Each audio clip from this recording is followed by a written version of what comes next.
മാറ്റുമോ എന്നുള്ളതാണ് അറിയേണ്ടത്.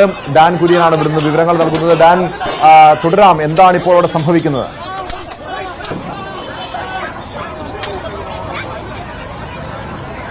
സ്വാഭാവികമായി ഏറ്റവും മുതിർന്ന നേതാക്കൾ ഇവിടേക്ക് എത്തുന്നുണ്ട്. അവർ എത്തിയാൽ മാത്രമേ ഈ പ്രതിഷേധക്കാരെ ഇവിടുന്ന് നീക്കാൻ കഴിയൂ എന്നൊരു സാഹചര്യമാണ്. അതുകൊണ്ടാണ് മുതിർന്ന കോൺഗ്രസ് നേതാക്കൾ, ജില്ലാ കോൺഗ്രസ് നേതൃത്വത്തിന്റെ ഭാരവാഹികൾ അടക്കം ഇവിടേക്ക് എത്തി പ്രതിഷേധിക്കുന്നവരെ, റോഡിൽ കുത്തിയിരുന്ന് പ്രതിഷേധിക്കുന്നവരെ, അബിൻ വർക്കി ഉൾപ്പെടെയുള്ളവരെ ഇവിടെ നിന്ന് ആശുപത്രിയിലേക്ക് മാറ്റുന്നതിന് വേണ്ടിയിട്ടുള്ള ശ്രമം നടത്തുന്നത്. മുതിർന്ന കോൺഗ്രസ് നേതാക്കൾ ഇവിടേക്ക് എത്തിക്കൊണ്ടിരിക്കുകയാണ്. കാരണം അവർ ഈ പ്രതിഷേധം അവസാനിപ്പിക്കാൻ പ്രതിഷേധക്കാർ തയ്യാറാകാതെ റോഡിൽ കുത്തിയിരുന്ന് പ്രതിഷേധിക്കുന്ന സാഹചര്യം 1.5 മണിക്കൂറായി ഗതാഗതം പൂർണ്ണമായി തടസ്സപ്പെട്ടിരിക്കുന്ന ഒരു പശ്ചാത്തലമുണ്ട്.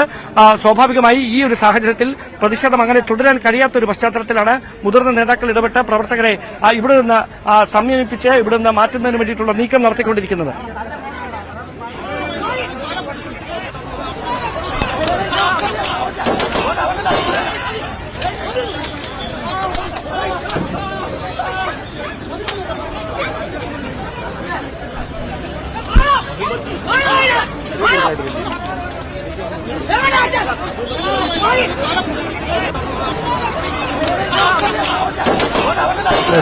യൂത്ത് കോൺഗ്രസ് പ്രവർത്തകരുടെ മാർച്ചിൽ മുഖ്യമന്ത്രി രാജിവെക്കണമെന്ന് ആവശ്യപ്പെട്ട് സെക്രട്ടേറിയറ്റിലേക്ക് നടത്തിയ മാർച്ചാണ് യുദ്ധക്കളമായി മാറുന്ന കാര്യങ്ങളിലേക്ക് വഴിമാറിയത്. പോലീസ് പ്രവർത്തകർക്ക് നേരെ ലാത്തിവീശി, ജലപീരങ്കി പ്രയോഗിച്ചു.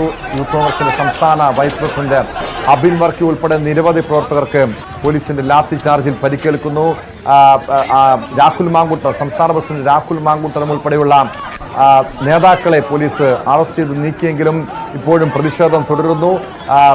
മർദ്ദിച്ച ഈ യൂത്ത് കോൺഗ്രസ് പ്രവർത്തകരെ മർദ്ദിച്ച SI ഉൾപ്പെടെയുള്ള പോലീസുകാരിവിടെ നീക്കം ചെയ്യാതെ പ്രതിഷേധം അവസാനിപ്പിക്കില്ല എന്ന നിലപാടിലാണ് അബിൻ വർക്കിയും പ്രവർത്തകരും. ഇപ്പോൾ കൂടുതൽ നേതാക്കൾ KPCC സംഘടനാ ചുമതലയുള്ള ജനറൽ സെക്രട്ടറി M ലിജു ഉൾപ്പെടെയുള്ള കോൺഗ്രസ് നേതാക്കളും ഈ സ്ഥലത്തേക്ക് എത്തിയിരിക്കുന്നു.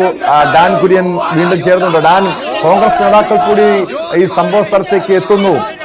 എന്തായിരിക്കും സംഭവിക്കാൻ പോകുക? കാരണം ഈ പ്രവർത്തകരെ അവിടെ നിന്ന് പിന്തിരിപ്പിക്കാനുള്ള നീക്കമായിരിക്കുമോ, അതോ കോൺഗ്രസ് ഈ പ്രതിഷേധം ഏറ്റെടുക്കുന്ന രീതിയിലേക്കാണോ കാര്യങ്ങൾ നീങ്ങുന്നത്?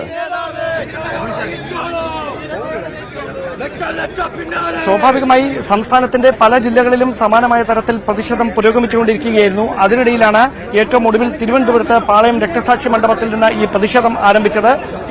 സമരകവാടത്തിന് മുമ്പിലേക്ക് പ്രവർത്തകർ എത്തുകയും ബാരിക്കേഡുകൾ തള്ളി നീക്കാനുള്ള ശ്രമം പോലീസ് ജലപീരങ്കി ഉപയോഗിച്ച് ചെറുക്കാൻ ശ്രമിക്കുകയും ചെയ്തിരുന്നു. അത്തരത്തിൽ 4 തവണ ചെറുത്ത് നീക്കാൻ ശ്രമിച്ചിട്ടും അവർ തിരിഞ്ഞു പോകാൻ കൂട്ടാക്കിയിരുന്നില്ല.